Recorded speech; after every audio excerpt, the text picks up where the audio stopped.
मैं बता दूं, ऐसे कई महिलाएं कई मंचों पे मिलती है। एक मंच पे मैं भी फंस गया भाई साहब। मैंने ऐसी ऐसी चीज सुनाई जिस पे हमेशा ही हंस जाती हैं, पर वो महिला हंस के ना दे।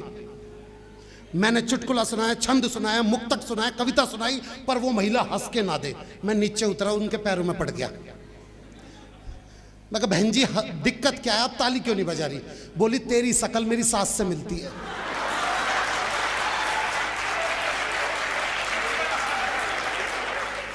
तो मैंने पूछा उसके भी मुंह छाती है क्या? बोली हाँ, बाबा रामदेव की एक्सरसाइज थोड़ी ज्यादा कर ली थी। एक्चुअली में दिक्कत कुछ नहीं है। जब ये लेडीज के संग दिक्कत क्या है, जब ये सास बनती है ना बहू अच्छी नहीं मिलती, जब बहू बनती है तो सास अच्छी नहीं मिलती, जब देवरानी बनती है तो जेठानी अच्छी नहीं मिलती, जब जेठानी बनती है तो देवरानी अच्छी नहीं मिलती, जब भाभी बनती है तो नंद अच्छी नहीं मिलती, जब नंद बनती है तो भाभी अच्छी नहीं मिलती। और बात रही पति की, वो तो आज तक किसी औरत को ढंग का मिला ही नहीं है। और मुझे दुख इस बात का है कि इस बात पे ताली निर्मल सक्सेना जी की वाइफ ने बजाई है। निर्मल जी आपके भी घर की स्थिति ठीक नहीं है भाई साहब बोलूंगा मैं तो। अब मुझे पता चला आप हादसे में पड़ते क्यों हो। आप अपनी परिस्थितियां लिखते हो, लोग समझ जाते हैं, फिर हंसते हैं। बहुत अच्छा आप सुन रहे हैं। मैं बतला दूं, वो हरिद्वार की तरफ दो बसें जा रही थी। आगे वाली बस में सारी सास, पीछे वाली बस में सारी बहुएं। तो सास वाली बस खाई में गिर गई। देखो जो बहुएं बैठी हुई है ना, उनके लिए चुटकुला यहीं पे खत्म हो गया है। इन्हें आगे सुनना भी नहीं है, क्योंकि सास मर गई। और कई बार ऐसा हुआ, मैं कवि सम्मेलन पर जब भी ये चुटकुला पढ़ता हूं तो नीचे उतर के 3-4 औरतें हमेशा पास आके पूछती है, भैया कौन से टूर एंड ट्रैवल से भेजी थी तुमने सास अपनी? तो सास वाली बस खाई में गिर गई। ये देख के बहू वाली बस में एक बहू ने रो रो के, हो मेरी सास, हो मेरी सास। सबने बोला ओहो तू तो बहुत प्यार करती थी। कह रही ना मेरी वाली तो आई ना। तो महिलाओं को विशेष नमन है। हालांकि पता है महिलाओं की खुशी किसमें है? कहते हैं औरत के मन में क्या चलता कोई नहीं जान सकता। आप 7 समुद्र की गहराई नाप सकते हो, लेकिन एक महिला के मन में नहीं जान सकते। मैं आपको एक उदाहरण के सही समझाता हूँ राजा साहब, सुनना। एक पति नई कार लेके आया और उसने पत्नी को सरप्राइज करने के लिए पत्नी को नहीं बताया, गली में कार खड़ी करी और घर के अंदर घुसा और ग्राउंड फ्लोर से फर्स्ट फ्लोर पे आवाज लगाई, सुनीता तुम्हारा सपना पूरा हो गया। ऊपर से ही वाइफ बोली, हाय राम क्या हो गया सासू मां को? समझ रहे हो स्थितियां कहां पे बिगड़ी हुई है। लेकिन मैं देखिए साहब, मैं इतनी है, तू बड़ा समझ रहा है सास ससुर की बातें। लगा रिश्ता रिश्ता पक्का हो गया देख तेरा। मैं बतलाऊं, लड़के भाई अलग ही लेवल के होते हैं। मैं बतलाऊं, पूरे दिन ना जो लड़के चीखते हैं, राहुल इधर आ, सुनील इधर आ, अतुल इधर आ। राजा साहब 10 बजे के, रात के 10 बजे इन चीखने वाले लड़कों की आवाजें पता है कैसी हो जाती है फोन पे? हेलो। अच्छा लड़की को तो नहीं पता ना कि लड़का किस टेम्परेचर मोड पे बैठा है। लड़की फोन पे हाँ हेलो, क्या कर रही है? लड़की बोलती खाना खा रही हूं। अच्छा अब ये पता चल गया खाना खा रही हूं, फिर भी खाने में क्या खा रही है? तो लड़की कहती तू ऐसे बदतमीज रहेगा क्या जिंदगी भर? ये जान के क्या कर लेगा मैं खाने में क्या खा रही हूँ? कोई जनरल नॉलेज की बात कर ले। तो लड़के बोलता है अच्छा जनरल नॉलेज की बात, so when you insured your vehicle from the company and you don't take claim in a whole year, so company provide you 20% no claim bonus. It is increased after every year. After 1 year 20%, after 25%, and the large will be 50%. It will be remain 50% till then you don't take claim. You can transfer your NCV old vehicle to new vehicle, but before it you have to sell vehicle and make it a liability policy. लड़की खिचड़ी खा रही हूँ आम के अचार के साथ। यहां पे स्थितियां बिगड़ी हुई हैं हमारी, मैं सच बात बतलाऊं। लेकिन आइए देखिए, अभी यहाँ पे कितनी सारी बातें हो रही थी, हमने सारी की सारी सुनी। मेरे को तो एक लड़की भी मिली बाहर, अरे विनोद। मैं कहा हाँ कौन? मैं कहा मैं कौन यार? मैं कहा मैं नहीं पहचान पा रहा।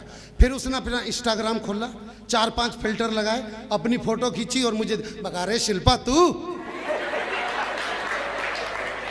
देख रहे हो ना कैसे कैसे फिल्टर का ही खेल है। मैं सच बात बतला दूं दोस्तों, कभी किसी से प्यार करना फेसबुक की फोटो देख के नहीं, उसका आधार कार्ड देख के, वरना यकीन मानो वकीलों के चक्कर काटते फिर जाओगे। क्योंकि आपको पता नहीं है, ये कुछ महिलाएं तो इसलिए भी नहीं हंस रही हैं क्योंकि मेकअप वाली ने कह के भेजा है कि बहन जी ज्यादा मुंह खोल दिया तो इस चेहरे के मेकअप की हमारी कोई गारंटी नहीं है, दरारें आ जाएंगी, फिर आप जिम्मेदार रहोगी इसके लिए। लेकिन आप सुन रहे हैं, ये भी बड़ी बात है। मैं अपना काव्य पाठ स्टार्ट करता हूं। देखिए, आप लोग मुझे पहली बार सुन रहे होंगे, ये पक्का दावा होगा, लेकिन मैं आपके सामने कुछ ऐसी पंक्तियां पढ़ता हूं, दावा करता हूं राजा साहब से लेके उस पीछे वाले लाल जिसने जैकेट पहनी उस वाले बच्चे तक, और ये जो मैम आगे बैठी है काला कोट पहने, इन मैडम से लेके वो जो पीछे पिंक कलर की जिस बच्ची ने वो पहन रखी है जैकेट, उस बच्ची तक, आप लोगों के मुंह से कविता की वो आखिरी पंक्तियां निकलेंगी। मैं सुनाता हूं अपने जीवन का हुआ, क्योंकि रसिक गुप्ता जी कहते हैं कि विनोद जीवन में कुछ ऐसा पढ़ो कि एक जगह पे तुम रुक जाओ तो बाकी की पंक्तियां सामने वाले पूरी करें। मैं ऐसी दावे की पंक्तियां पढ़ता हूं, मैं एक जगह पे रुक जाऊंगा, आगे की पंक्तियां आप सब पूरी करोगे, और अगर नहीं पूरी करी तो मैं पीछे अपनी सीट पे जाके बैठ जाऊंगा। ये दावा करता हूं आपके बीच में। सुनो,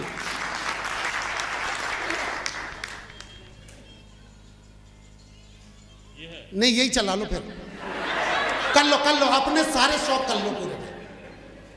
हाँ तो सुनना जी, मैं अपने दावे की पंक्तियां पढ़ता हूं। क्या सर्द हवा ने मुंह है मोड़ा, बदला सा है मौसम थोड़ा, गर्म हवा का पहला झोंका, बदल रहा है हर नजारा, चुभती जलती गर्मी,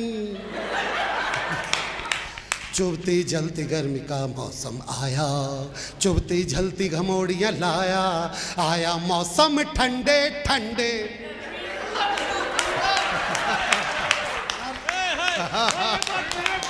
कविता में शक्ति होती है, कविता में शक्ति होती है।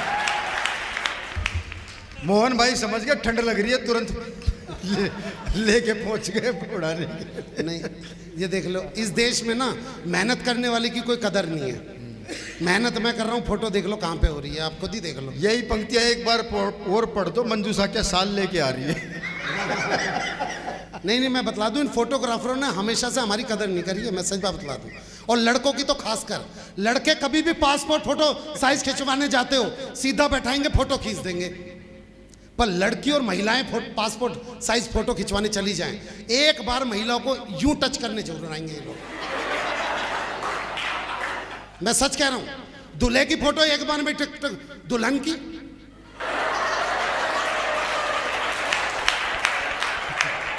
तेरी बुआ लग रही है वो, दूल्हे की घोड़े की भी फोटो नहीं दिखलाएंगे, और दुल्हन की पैरों से पूरी। इतना भेदभाव होता है। और कोई कह दे बे क्या कर रहा है, कह रहे मैं दुल्हन को अपने हिसाब से सेट कर रहा हूं। बताओ, मैं इतना ज्यादा इनसे प्रभावित हूं। और देख लो, कहने के बाद भी अभी भी वही लगा पड़ा है भाई। एक्चुअल में क्या है, बड़ा होके कैमरामैन वही बनता है जिसे बचपन में दूसरों के घर में ताक झाक की आदत होती है। और मैं बतला दूं, इसमें कोई बड़ी वाली बात नहीं है, महिलाएं हमारे सामने बैठी हुई हैं, मैं ज्यादा बड़ी बात नहीं कहता हूं, लेकिन एक बात जो मैं हमेशा से कहता हूं वो सुनना कि आपके लिए चंद कतरे लहू के लाया हूं, आपके लिए चंद कतरे लहू के लाया हूं, मुरझा गया हूं पर फूल खुशबू के लाया हूं, और आप लोगों को तालियां बजानी ही होगी, मैं घर से पत्नी के पांव छू के आया हूं।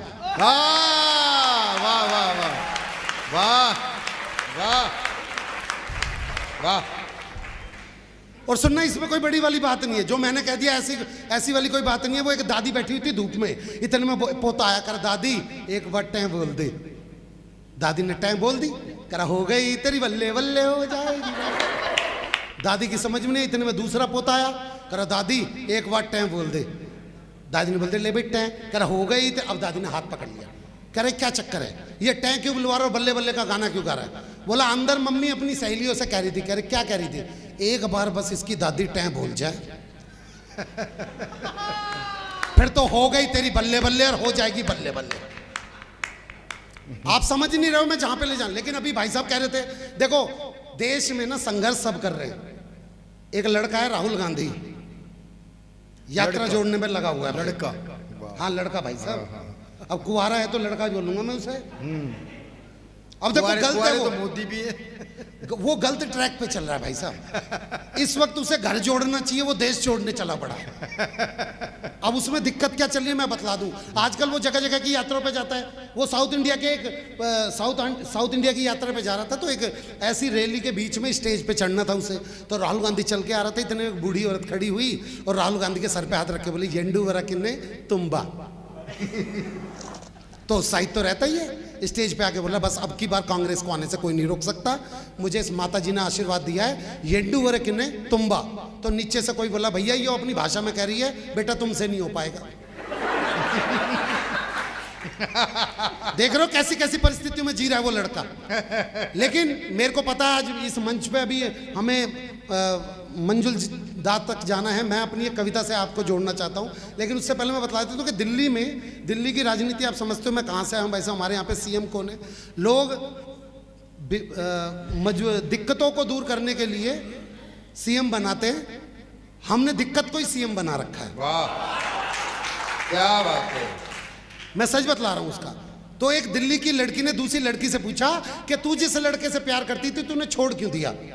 तो लड़की ने जो जवाब दिया 4 पंक्तियों में सुनना, और इस बार दावा करता हूं चौथी पंक्ति छोड़ दूंगा, आप खुद वो पंक्ति बोलोगे और फिर ताली बजाना, तब बतलाना। एक लड़की ने, दिल्ली की एक लड़की ने दूसरी लड़की से पूछा कि तू जिस लड़के से प्यार करती थी तूने छोड़ क्यों दिया? उसका जवाब यह था कि कर्जे में उसका एक एक बाल निकला, कहाँ का धनी था वो कंगाल निकला, और मैं ही थी जो मोदी की तरह गरजती रही, वो तो खांसने वाला।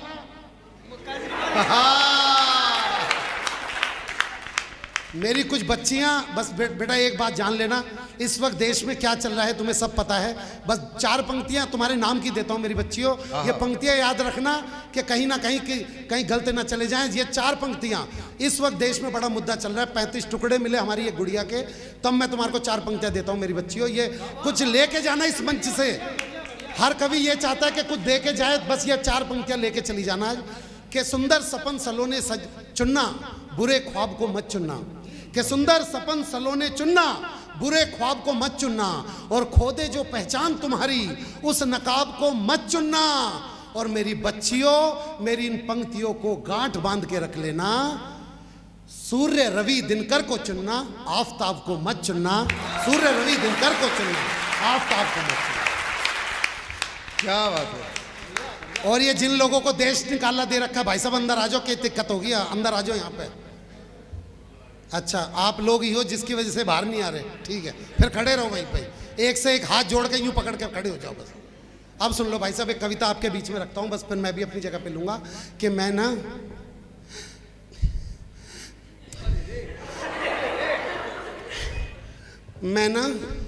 नेहा से बहुत प्यार करता था, कि मैं ना नेहा से बहुत प्यार करता था, उस पे दिलो जान से मरता था। मेरा प्यार रांझे मजनू महिवाल से कम ना था, बस उसके बाप से बात करने का दम ना था। और नेहा को अपना बनाने का बचा नहीं कोई मंत्र था, उसकी और मेरी फैमिली में राहुल गांधी और मोदी जितना अंतर था। बताता चलूं कि राहुल गांधी वाली फैमिली हमारी थी, बताता चलूं कि राहुल गांधी वाली फैमिली हमारी थी, क्योंकि मेरी मम्मी बचपन से ही मेरी गलतियों को, मेरी उपलब्धियां बताती आ रही थी। वाह वाह। एक दिन ऐसे नेहा के ख्वाबों में खोया हुआ था, हकीकत से रूबरू था इसलिए सोया हुआ था, इतने में ही नेहा के पापा का फोन आया, बेटे की जान।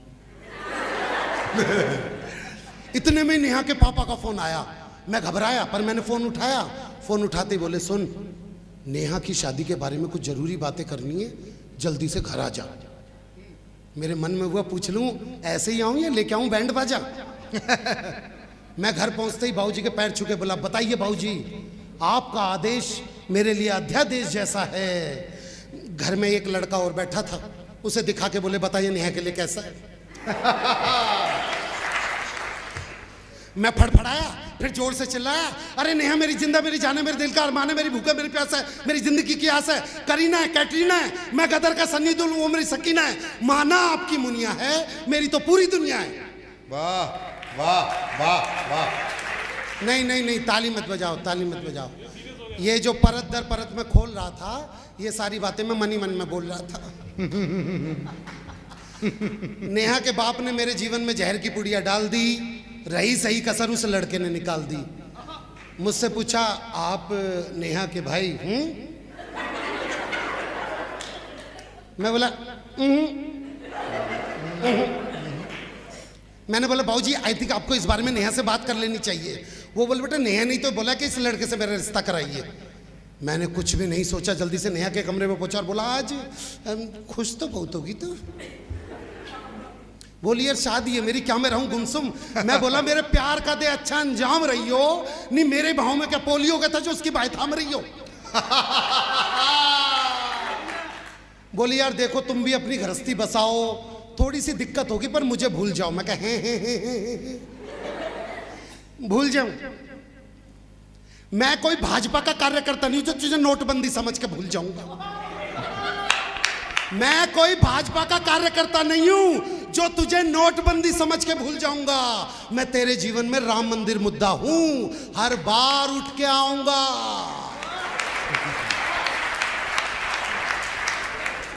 मुझे छोड़ के सब रिश्ते बुलाने होंगे, लगता है जो तुझ पे किए वो सब खर्चे गिनाने होंगे। अब जब लड़कों की चलती है ना वो अपने खर्चे गिनवाने लग जाते हैं कि आईफोन तुझे दिलाया था, सारे शहर में घुमाया था, चाइनीज प्लेटर जाने क्या क्या खिलाया था, बहन की शादी में 10,000 का लहंगा दिलवाया था, तूने बोली थी पाई पाई चुका दूंगी, क्या एक भी पैसा लौटाया था? अरे तेरी आशिकी के चक्कर में जिसने मेरा सर फुड़वाया था, उसी चाचा के लिए कोविड के टाइम पे रेमडेसिविर मैं ही लेके आया था। अच्छा मैं रेमडेसिविर लेके आया, तुमसे ताली भी नहीं बज रही कि खुद ईंट से एड़ियां रगड़ ली मैंने, पर तेरी पेडिक्योर कभी छूटने नहीं दी। ये जो लाल जैकेट वाला लड़का, मैं बताता हूं बेटे, हर किसी को नहीं पता होता पेडिक्योर क्या होती है, मैं बतलाता हूं तुझे। ये जो तुम घर के बाथरूम में टूटी के नीचे पैरों को यूं यूं रगड़ते हो ना, ये लड़कियां उसके भी 3,000 रुपए देके आते हैं। It is called pedicure. कि खुद ईंट से एड़ियां रगड़ ली मैंने, पर तेरी पेडिक्योर कभी छूटने नहीं दी। और जो तुझे एक्टिवा दिलवाई थी ना, कितनी भी मंदी आई, उसकी एक किस्त भी टूटने नहीं दी। वाह क्या समर्पण है, वाह। और अब सुनना भाई साहब, लड़के कहते हैं ना मैंने इश्क में ये किया वो किया वो किया, मैं बतलाता हूं मैंने इश्क में क्या किया। मैंने लड़की को बोला कि तेरी सभी यादों को दिल में महफूज किया है मैंने, लूज मोशन में तेरी पेट की गुड़गुड़ को भी महसूस किया मैंने। जितने खर्चे किए हैं वो सारे लौटाओ, कितनी आसानी से कह दिया भूल जाओ।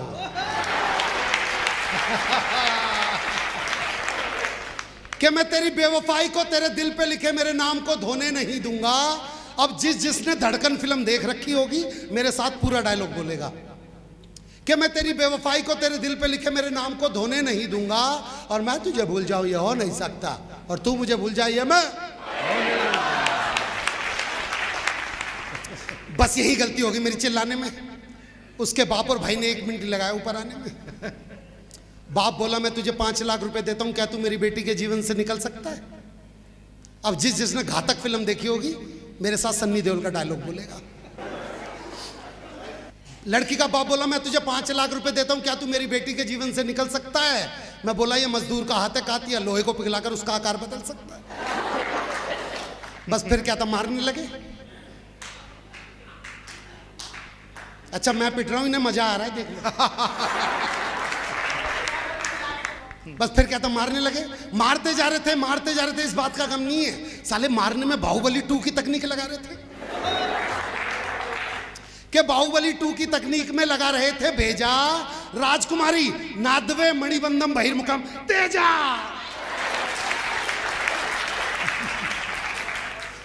उनसे पिटा के जब मेरे यार दोस्त मुझे स्कूटी के बीच में बैठा के ले जा रहे थे, साले मन ही मन में 3 इडियट का गाना गा रहे थे। जाने नहीं देंगे तुझे, जाने तुझे देंगे नहीं। लेकिन वो दिन हुआ, वो लड़का गली में बारात लेके आया। तू अभी भी हंस रहा है मेरी बात पे? बे कोई और आ गया बारात लेके, या तेरा भी ब्रेकअप ऐसे ही हुआ था, ये बतला दे बस मुझे ना। मैं तो तेरे से कहूंगा। फिर ये हुआ कि वो लड़का गली में बारात लेके आया, मैं भी घोड़ी के आगे चीखा चिल्लाया, आ गए मेरी मौत का तमाशा देखने के लिए। बस ये बात उस लड़के के दिल को भा गई, उसको मेरे ऊपर थोड़ी सी दया आ गई। उसने लड़की का हाथ मेरे हाथ में थमाया, मैंने भी मौका नहीं गवाया, ढोल वाले से ढोल छीना, गले में लटकाया, जोर जोर की बजाया और साथ में गाया, दुनिया में कितनी है नफरतें फिर भी दिलों में है चाहते, मर भी जाएं यार वाले, मिट भी जाएं प्यार वाले, जिंदा रहती है फिर भी मोहब्बतें। और ये जो घटना सुनाई ये बिल्कुल एकदम सच्ची है। आज उसी ने यहाँ से मेरे घर में 5 साल की नुपुर नाम की बच्ची है। आज उसी ने यहाँ से मेरे घर में नुपुर नाम की 5 साल की बच्ची है।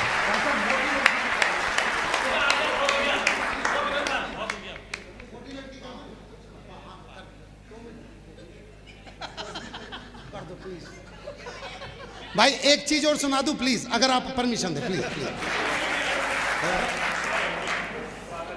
ना कर लो, बात कर लो यार। देखो ना ना ना ना ना, अगर इतनी विकट परिस्थिति में उठाए तो ये पक्का पत्नी का फोन होगा भैया। मैं तुम बात करो, जो भी डांट रही है मैं जानता हूँ, आप हंस के तो दिखला रहे हो, डांट तो तुम खा ही रहे हो फोन पे, कोई दिक्कत नहीं। हाँ अब सुनना भैया, आपने कासगंज में होता है या नहीं होता, अलीगढ़ में होता है या नहीं होता, राजा साहब आपने सुना है दिल्ली और हरियाणा में आज भी होता है, जब लड़की की विदाई होती है तो लड़की का मामा लड़की को गोद में उठा के डोली वाली कार तक छोड़ के आता है। सुना है आपने? एक बार हाथ उठा के बतला दीजिए कितने लोगों ने सुना। बस बस बस, मेरी दुकान चल जाएगी भैया। अब आपको एक दृश्य देने जा रहा हूं। लड़की का वजन 150 किलो। जिसने नहीं सुना दोबारा से सुनो, 150 किलो। और लड़की का कोई सगा मामा नहीं, मामा कोई तो उठानी थी, और लड़की का कोई सगा मामा नहीं। तो लड़की के बाप ने, जैसे पंडित जी ने बोला जजमान भाई लड़की को लेके जाओ, तो लड़की के बाप ने गांव के लोगों के नाम लिए, बेटे मफतलाल जी YouTube पे वीडियो देख लेना, 3 मिनट 43 सेकंड पे यहाँ पे मफतलाल अग्रवाली खड़ा हुआ मिलेगा, पहले बतला। एक तो बड़ा अजीब है, निर्मल जी ने आज फोन करा जब हमारे को इस कवि सम्मेलन के लिए बुक किया, तो इन्होंने सबसे पहले बोला विनोद मुफ्त का कार्यक्रम करेगा क्या?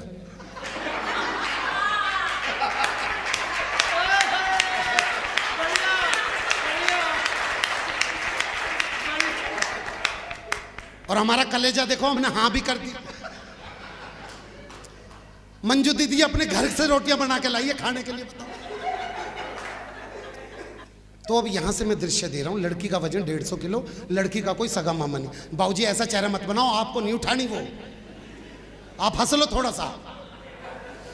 आप दीपावली के टाइम पे भी ऐसे बड़े थे, थोड़े से हाव भाव बदल लिया करो। ये तो आप बैठे हो, कहीं पे लेटे हुए रह गए, पता नहीं लोग कहां ले जाएंगे आपको। थोड़ा हिल लिया करो, थोड़ा यूं यूं कर लिया करो, थोड़ा सा ताली वाली बजा लिया करो, ये करो ये करो, करो करो करो करो करो करो करो करो करो करो। हाँ होएगा होएगा। देखो अभी भी जो लोग ताली नहीं बजा रहे, एक बात जान लेना, मैं जानता हूँ कुछ महिलाओं को टेक्निक नहीं पता, मैं टेक्निक बताने की कोशिश करता हूँ। देखो जो महिलाएं जितनी बैठी हुई है वो सब अपना हाथ यूं करें, हाथ उठा के यूं करें, करो तो मैडम देखो, वो देखो निर्मल जी की वाइफ ने कितनी देर से खड़ा कर रखा है। हाँ तो करो मैडम, करिए प्लीज। अब इसमें अपने पति की शक्ल देखो आप, देखो यूं करके पड़ेगा, ताली बजेगी, बजाओ बजाओ बजाओ बजाओ, बजेगी बजेगी बजेगी। देखो बजा भी रही है बेचारी, यारी मैया ना, ऐसा नहीं। अब मैं पुरुषों को भी एक तरीका बताता हूं, आप लोग भी अपना हाथ यूं करो। यार राजा साहब आपने तो बहुत जल्दी करा है? प्रजा ऐसी होएगी जब राजा ऐसा है तो। राजा साहब आप अपना हाथ यूं करो ना, घरवाली की बिल्कुल मत सोचना राजा साहब, क्योंकि सिर्फ आज का खाना यहाँ पे है, बाकी दिनों का वही पका के खिलाएगी। आप लोग तो अपना हाथ यूं करो और शक्ल याद करो उस बिचौलिए की जिसने ब्याह करवाया था, और हाथ मार मार के मुंह सुझा दो साले का। जिंदगी बिरान माटी कर रखी है आपकी लोगों की। तो यहां से आपको दृश्य दे रहा हूं मैं, दृश्य देखना। वैसे भी मैं बतला दूंगा, अभी भी जो लोग वार्तालाप में, एक बात जान लेना दोस्तों, आपकी कहीं ना कहीं बातचीत के बीच में कविता मर जाती है, आदमी का पूरा वक्तव्य मर जाता है। बस मेरी एक बात सुन लेना कि सावन में जिस पेड़ पे घोंसला हो जाता है, पतझड़ में वही पेड़ खोखला हो जाता है, और हाथ पे हाथ रख के बैठने वालों, आपकी तालियों से किसी का हौसला हो जाता है। सुनना बच्चों, हाँ। तो दृश्य यह है, लड़की का वजन 150 किलो, लड़की का कोई सगा मामा नहीं और सगे मामा को उठाना था। ठीक है भाई साहब, ये माथे पे चोट किसी लड़ाई झगड़े में या भाभी जी से? कितना शरीफ शख्स है, पत्नी पे फिदा है, उससे भी बड़ी बात अपनी पे फिदा है। भाई साहब नमन, ये चोट नहीं है, ये मेडल है आपके चेहरे पे, वीरता के मेडल है, मैं नमन करता हूं इनको। सुनना, तो लड़की का वजन 150 किलो, लड़के का कोई सगा मामा नहीं और उठानी मामा को ही है। तो पहले ही लड़की के बाप ने गांव के लोगों में से नाम लिए, बेटे मफतलाल उठाइयो। तो मफतलाल तो बचपन से स्टापुर खेलता आ रहा उसके साथ। मफतलाल को तो पता है कि जैसी वो स्टापुर पर कूदती थी, स्टापुर के 100 टुकड़े कर देती थी। तो जैसे ही मफतलाल जी, मफतलाल उठाइयो बेटे, मफतलाल एकदम मेरा तो पथरी का ऑपरेशन, डॉक्टर बोलने जरा सा झुकेगा पथरी, अच्छा ठीक है रहने दे, कोई बात नहीं, कोई बात नहीं। बेटे निर्मल सक्सेना,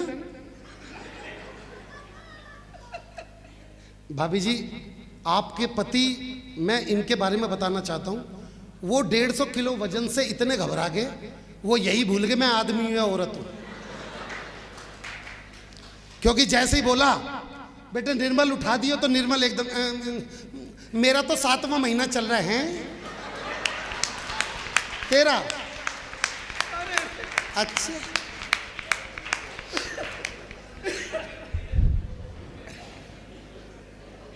अब ऐसी जगह पे आपने देखा होगा गांव ठेलों के मेले में मदद करने के लिए लोग बहुत आ जाते हैं। अब ये 4 लोग आगे बताओ उठाने के लिए, पर ये 4 लोग वहां नहीं पहुंचे। वहां कौन पहुंचा आप सब? हाँ आप यकीन मानिए वहां पे कौन पहुंचा? मुनी राणा के टाइप का लड़का जिसका वजन 40 किलो।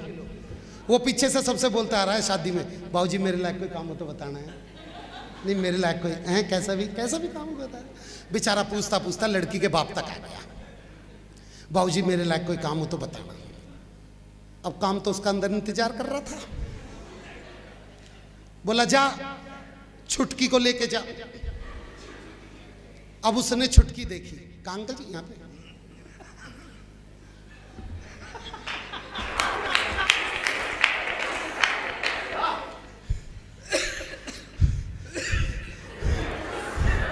क्या करना है अंकल जी?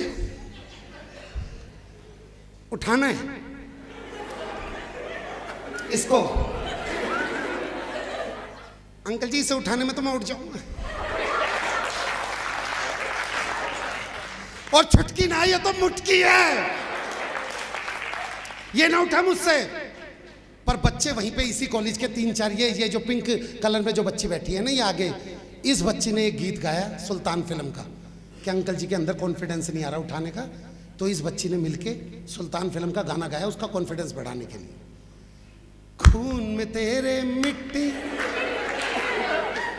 मिट्टी में तेरा खून, ऊपर अल्लाह नीचे धरती बीच में तेरा जुनून। राजा साहब उसने लड़की उठा ली। अब वहां का दृश्य नंबर यह था कि उस घर का आंगन इतना ही बड़ा था जितना यहां से लेके बाहर का गेट। वो जैसे तैसे करके आधे रास्ते तक ही गया था कि लड़की के मन में फिर मां के प्रति प्यार जग गया।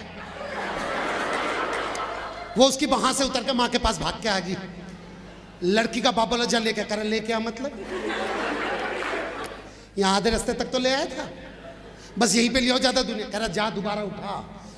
अब उसने दोबारा उठाने की कोशिश की तो यहां पे रीढ़ की हड्डी में चटक की आवाज आ गई।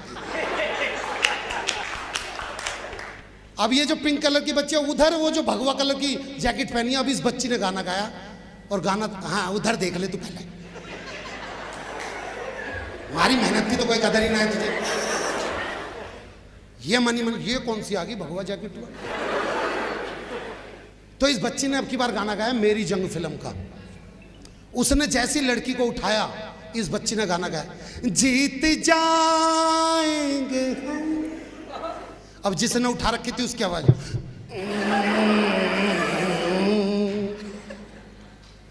इसने फिर गाया जीत जाएंगे हम तू अगर संग है। उसकी आवाज को दे जिंदगी और कदम एक नई जंग है। वो थोड़ा सा आगे बढ़ा तो उस लड़की की बड़ी बहन जो कि 175 किलो की थी, उसने अपना 25 किलो का हाथ उसी कंधे पे रख दिया जिसमें पहले से 150 किलो पड़ा हुआ था, और हाथ रख के बोली देख, सास को मां की तरह देखियो, ससुर को पिता की तरह देखियो, देवर को भाई की तरह देखियो, और नंद को बोला तू लिख के दे दे मैं गाड़ी में दे दूंगा।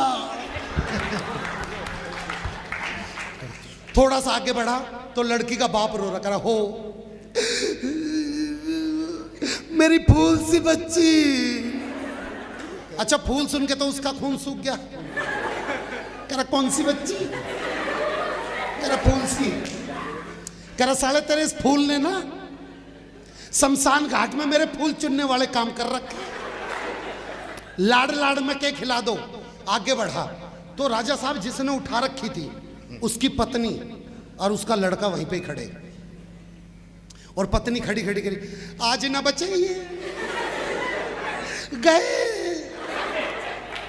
ऐसे में उसका ध्यान अपनी पत्नी की तरफ गया। बोला कौशल्या रो क्यों रही है? कह रहा एक तो तुमने 150 किलो उठा रखा और ये लोग ताली नहीं बजा रहे।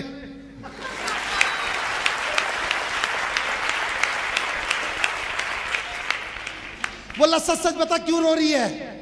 बोली आज या तो ये विदा हो जाएगी या फिर मैं विधवा हो जाऊंगी, और होना क्या है। ऐसे में भी उसका दिमाग देखना क्या बोला उसने। बोला अगर मुझे कुछ हो जा तो अपने छोरे को वीके जी से मिलवा दियो, कहीं ना कहीं तो कॉलेज में एडमिशन करवा। आगे बढ़ा तो इतने में लड़की की बुआ आ गई। लड़की की बुआ जमीन पे लेट के उसके दोनों पैर पकड़ लिए। बोला मैं मर जाऊंगी, मैं अपनी बेटी ना ले जान दूं, मैंने लाड़ से पाली है, मैं अपनी बेटी ना ले जान दूं। वो बोला देख यो हाथ से छूट रही है और तुझ पे गिर गई ना तो सचमुच की मर जाएगी। बुआ साइड में खड़ी होगी। वो आगे बढ़ा तो एक पंडित जी आए। कह रहे जजमान मुझे लग रहा है इस लड़की को उठाने में बहुत ज्यादा कष्ट भोग रहे हैं, मैं हनुमान चालीसा पढ़ देता हूँ बिल्कुल गेट तक पहुंच जाओगे। वो बोला महामृत्युंजय जा पाता हो तो पढ़ दे एक बार। अब वो बिल्कुल गेट तक पहुंच गया। उसे गेट पे बिल्कुल डोली वाली कार भी दिखाई दे रही है। वो जैसे ही वहां पे पहुंचा उसकी आंखों में चमक। डोली वाली कार पे अब लड़की उतारनी थी, इतने में फिर पीछे से किसी ने आवाज मार दी, अरे भाई लड़की की दादी कुछ कहना चाह रही है। बोला साड़ो मेरी सुपारी उपारी ले रखी है कि? अब लड़की की दादी बुलाई गई। 1945 में जो पैदा हुई वो दादी लाई गई वहां पे, 4 लोग उठा के लाए उसे। वो बोले बाबूजी आप फिर वैसे बैठ गए हैं। तो वो फिर वो 4 लोग उठा के लाए दादी को, और दादी वहां पे बोले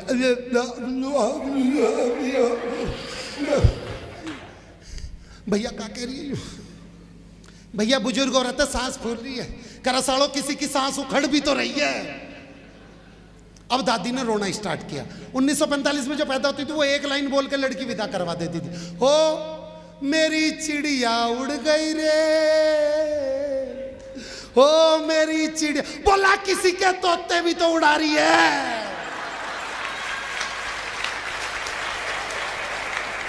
अब वो डोली वाली कार तक लेके पहुंच गया। जल्दी से दरवाजा खोल। ड्राइवर बोला अंकल जी यो गाड़ी नहीं, 6 गाड़ी छोड़ के। वो किसी तरीके से 6ठी गाड़ी तक पहुंचा। भाई नहीं, जब उसका फोन आता नहीं मोहन भाई मत रुको, ये लड़के नहीं रुकेंगे। अब इनके पास फोन आ चुका है उसका। ये लड़की की विदाई भी नहीं देख सके यार, कितने निर्लज। तो जैसे ही वहां से मतलब वो डोली वाली कार, वो कह रहा भाई यो गाड़ी नहीं है, 6 गाड़ी छोड़ के वो किसी तरीके से 6ठी गाड़ी तक पहुंचा। उसके ड्राइवर से बोला बेटा जल्दी से दरवाजा खोल। उसका ड्राइवर अंकल जी, वो मजाक कर रहा था वही गाड़ी है। वो फिर दोबारा उसी गाड़ी तक लेके आया। वो कह साले तूने मजाक सूझ रहा, मेरे प्राण निकल जाएंगे, जल्दी से दरवाजा खोल। कह अंकल जी वो वाला दरवाजा जाम हो गया, वहां से घुमा के ले जाओ। अब वो वहां से घुमा के ले जा रहा, तो एक बच्चा बोला अंकल जी पीछे हो जाओ। कह रहा क्यों, क्या हो गया? कह अंकल जी यहाँ से गाय आ रही है। वो बोला बेटा गाय खुद देखेगी, खुद पीछे हो जाएगी। उसने जैसे ही गाड़ी में लड़की को बिठाया, गाड़ी का पिछला टायर पंचर। लड़की का बाप बोले निकाल। करे निकाल मतलब? अंकल जी ये तो ठुस्सी बहुत मुश्किल से है, पर किसी तरीके से गाड़ी कटवाई गई। लड़की जेसीबी पे विदा हुई। अगले ने चैन की सांस ली। लड़की का बाप बोले रहे चैन की सांस क्यों ले रहा है, अभी तो गांव का एक चक्कर करके फिर घर में जाएगी, तने फिर लेके आना पड़ेगा।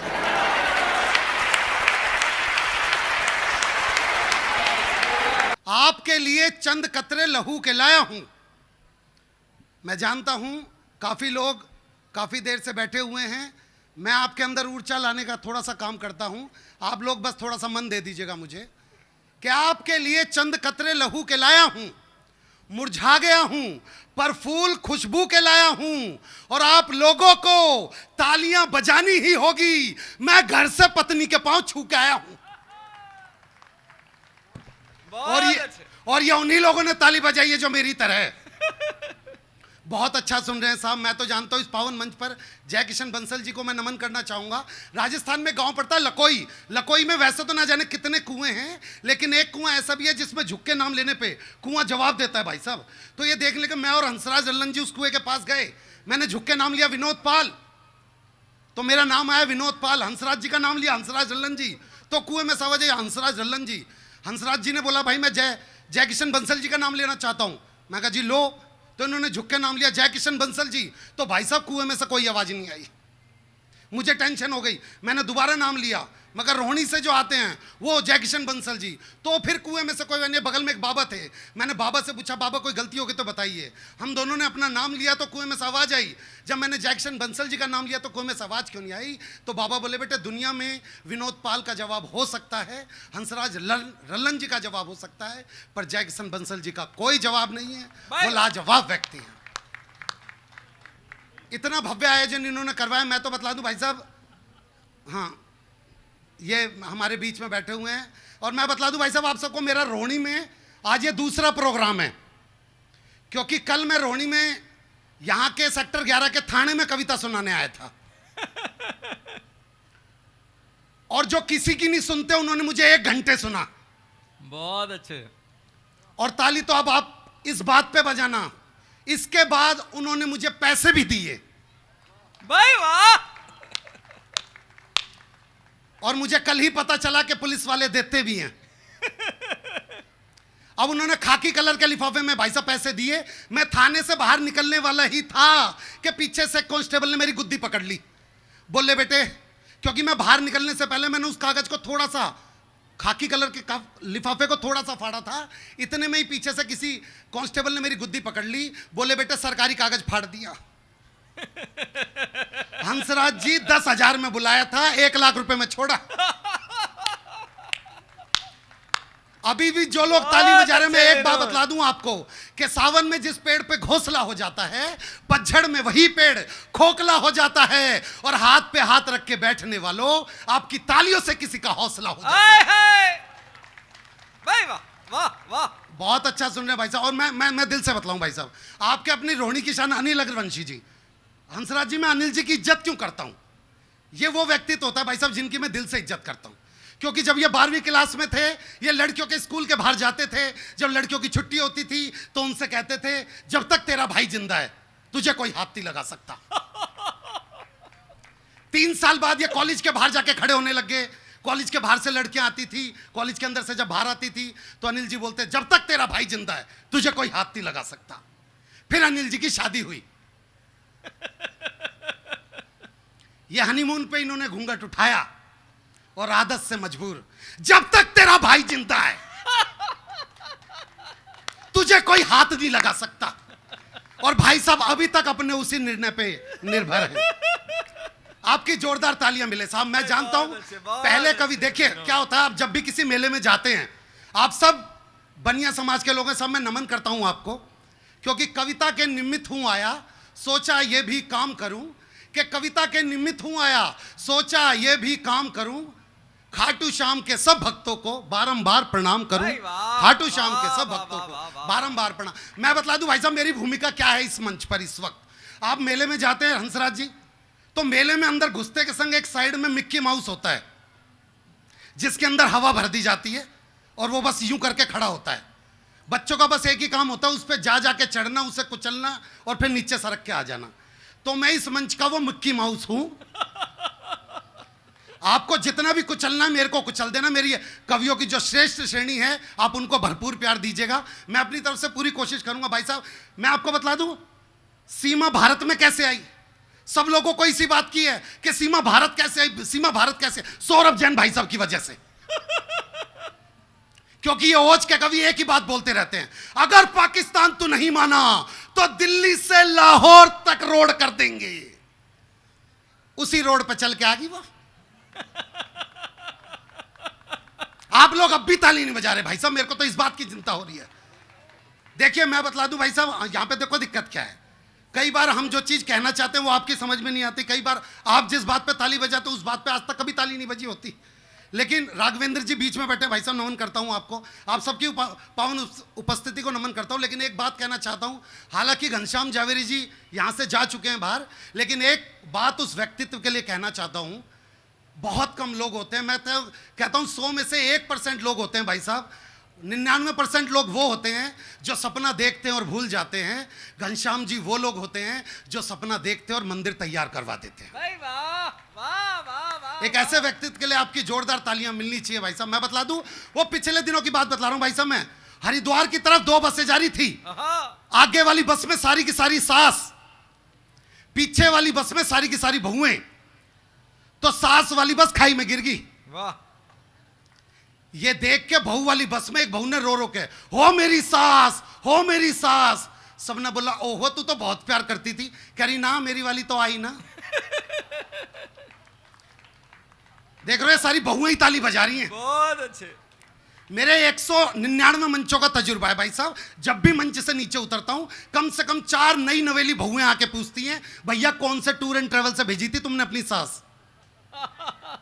ये वही उपस्थिति देख रहा हूं भाई साहब, मेरे लिए बड़ी बात हो जाती है। आइए मेरे को ये यात्रा अनवरत आगे तक लेके जानी है, लेकिन एक बहुत बड़ा काम हुआ भाई साहब इस देश में। वो कहाँ, मैं शॉर्ट ही कर रहा हूं भाई साहब। एक बहुत बड़ा काम हुआ भाई साहब पिछले दिनों, उस काम को आप तक बताना चाहता हूं। जो चंद्रयान पहुंचा, उस चंद्रयान पे भाई साहब ने काफी बातें कही, हरीश जी ने भी बहुत अच्छी अच्छी बातें करी। और जो लोग ताली नहीं बजा रहे, मैं बतला दूं मैं हरीश जी का ही पड़ोसी हूं, ताली मेरे लिए भी बजानी पड़ेगी आप लोगों को। क्योंकि इन्होंने जो कविता सुनाई वो आधी थी, वो पूरी कविता मेरे पास रखी हुई है। अभी भी आप सुना सकते हैं अगर सुनाना चाहे, लेकिन एक दृश्य आपके बीच में रखना चाहता हूं। बस एक बार हाथ उठा के मुझे बता दीजिएगा कितने लोग ये बात जानते हैं कि जब लड़की की विदाई होती है तो लड़की का मामा लड़की को गोद में उठा के डोली वाली कार तक छोड़ के आता है। एक बार हाथ उठा के बता दीजिए। हाँ बस ठीक है, हो जाएगा। तो बस यहां से एक दृश्य दे रहा हूं भाई साहब आपको। जी भैया, स्वागत। सुन लीजिएगा स्वागत। कि पहली बात तो भाई साहब मैं बतला दूं, मैं दिल्ली का ही हूं और दिल्ली में मैं जिस जगह से हूं वो जगह पड़ती है आदर्श नगर। ये बताना इसलिए पड़ता है क्योंकि मैं ये, बाकी सारे कवि कहते हैं मैं इतनी दूर से चल के आया हूं। मैं तो भाई साहब अपनी कार में आया हूं ओला से, और बिल्कुल बाहर खड़े होकर मैंने किराया भी दिया उसे। बस यहां से एक दृश्य सुन लीजिए। हाँ नहीं सुना रहा हूं, यहां से एक दृश्य ले लीजिए कि लड़की की विदाई का होने का समय है, पर लड़की का वजन है 150 किलो।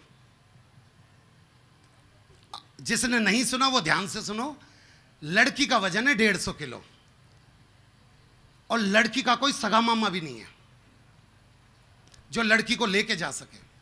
तो लड़की के बाप ने कहना स्टार्ट किया, जब पंडित जी ने बोला भाई जजमान लड़की को लेके जाओ, तो लड़की के बाप, अब कोई सगा मामा तो था नहीं, तो लड़की के बाप ने इधर उधर के लोगों के नाम लिए जो गांव के थे। बेटे राजेश चेतन,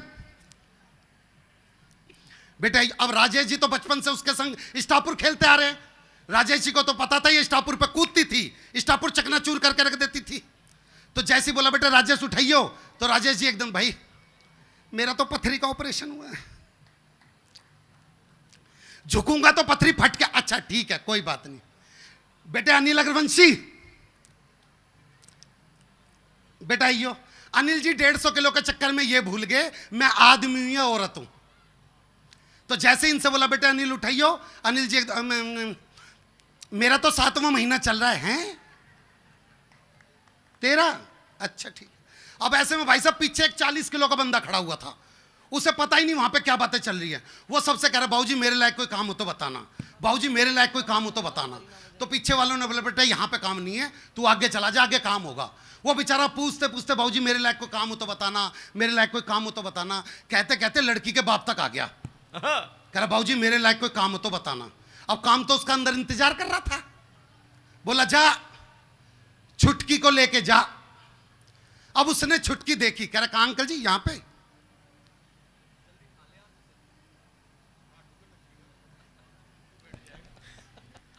क्या करना है अंकल जी? उठाना है।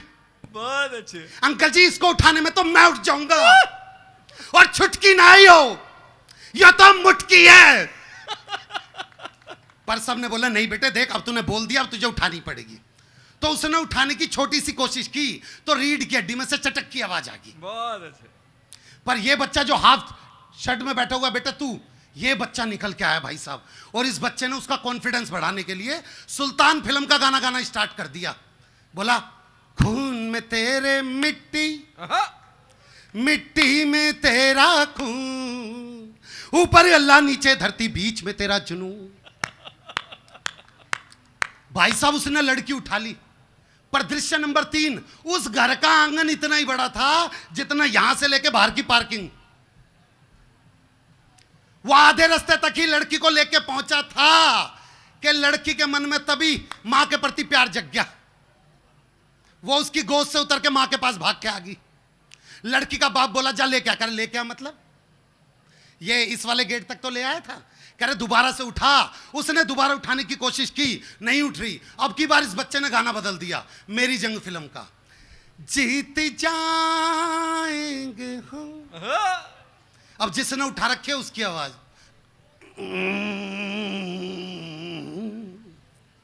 मुझे लगा आपने भी वो लड़की उठा रखे, ताली आप सब नहीं बज रही।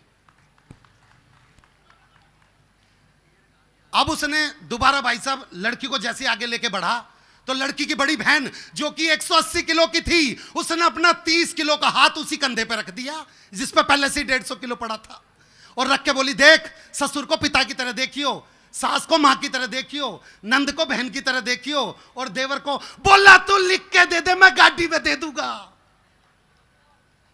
थोड़ा सा आगे बढ़ा तो लड़की का बाप रो रहा, कह रहा हो मेरी फूल सी बच्ची। अब फूल सी बच्ची सुन के तो उसका खून सूख गया। कह रहा कौन सी बच्ची? कह रहा फूल सी। कह रहा साले तेरे इस फूल ने ना शमशान घाट में मेरे फूल चुनने वाले काम कर रखे हैं। लाड़ लाड़ में केक खिला दो। थोड़ा सा आगे बढ़ा तो जिसने उठा रखी थी उसकी पत्नी और उसका लड़का वहीं पे ही खड़े, और पत्नी बोली करिए आज न बचे ये तो गए। ऐसे में उसका ध्यान अपनी पत्नी की तरफ गया। बोला कौशल्या रोवे क्यों है? बोली एक तो तुमने 150 किलो उठा रखा है और ये लोग ताली नहीं बजा रहे। बहुत अच्छे। बोला रोवे क्यों है? बोली रोऊं ना तो क्या करूं, या तो आज ये विदा हो जाएगी या फिर मैं विधवा हो जाऊंगी, और होना के। पर ऐसे में भी उसका दिमाग देखना।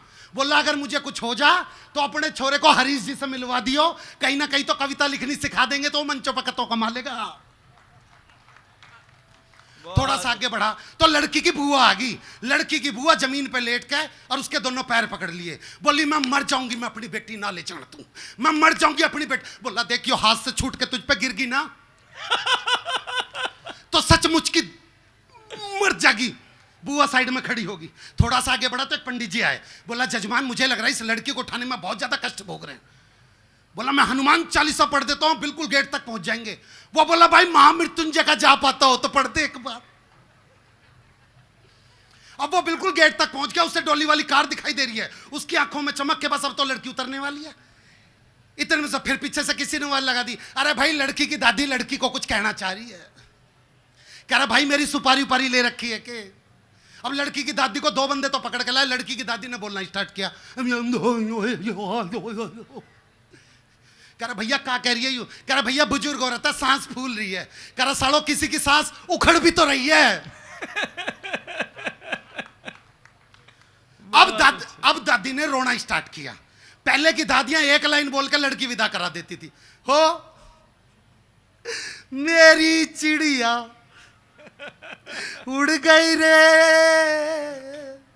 ओ मेरी चिड़िया। बोला किसी के तोते भी तो उड़ा रही है। बहुत अच्छे। अब वो डोली वाली कार तक बिल्कुल ठीक ठाक पहुंच गया। उसने ड्राइवर से बोला भाई जल्दी से गाड़ी खोल। वो कह रहा अंकल जी यो गाड़ी नहीं है, 6 गाड़ी छोड़ के। वो किसी तरीके से 6ठी गाड़ी तक पहुंचा। उसके ड्राइवर से बोला भाई जल्दी से दरवाजा खोल। उसका ड्राइवर अंकल जी वो मजाक कर रहा, वही गाड़ी थी। वो फिर दोबारा उसी गाड़ी पे आया। उसने जैसी गाड़ी में लड़की को बिठाया, गाड़ी का पिछला टायर पंचर। लड़की का बाप बोल रहे निकाल। कर निकाल मतलब अंकल जी ये तो ठुस्सी बहुत मुश्किल से है। पर किसी तरीके से गाड़ी कटवाई गई। लड़की जेसीबी पे विदा हुई। अगले ने चैन की सांस ली। पर आप सब जानते हो हरियाणा वालों, लड़की के बाप ने बोला बेटे चैन की सांस क्यों ले रहा है? अभी तो गांव का एक चक्कर करके फिर घर में जाएगी, तुझे फिर लेके आना पड़ेगा। आइए दोस्तों एक बात कहना चाहता हूं, ये सब कवियों ने एक मिशन पे ला रखा है। बस ये 4 पंक्तियां देके जा रहा हूं इन बच्चियों के लिए जो छोटी छोटी बच्चियां देख रहा हूं। हम कवियों ने एक मिशन बनाया हुआ। एक गुड़िया के 35 टुकड़े मिले भाई साहब। उसके बाद मेरे अंदर मेरे गुरु ने कहा विनोद तेरे जीवन में जो 4 पंक्तियां तूने लिखी है अपने जीवन की सर्वश्रेष्ठ लिखी है, मैं अपने जीवन का सबसे सर्वश्रेष्ठ लिख के अपनी जगह लूंगा भाई साहब। इन बच्चियों के नाम ये पंक्तियां, इनके माँ बाप इन बच्चियों तक ये पंक्तियां पहुंचाएं। जितनी भी प्यारी प्यारी बच्चियां बैठी हुई हैं इन बच्चियों को बस ये 4 पंक्तियां देके जाना चाहता हूं कि सुंदर सपन सलोने चुनना, बुरे ख्वाब को मत चुनना। हाँ। ये जितनी बच्चियां बैठी हुई है बस ये 4 पंक्तियां अपने जीवन में रख लेना बेटा। सुंदर सपन सलोने चुनना, बुरे ख्वाब को मत चुनना, और खोदे जो पहचान तुम्हारी उस नकाब को मत चुनना। मेरी बच्चियों इन 4 पंक्तियों को सदा याद रखना। तुम रवि सूर्य दिनकर को चुनना, आफताब को मत चुनना। रवि सूर्य दिनकर को चुनना, आफताब को मत चुनना।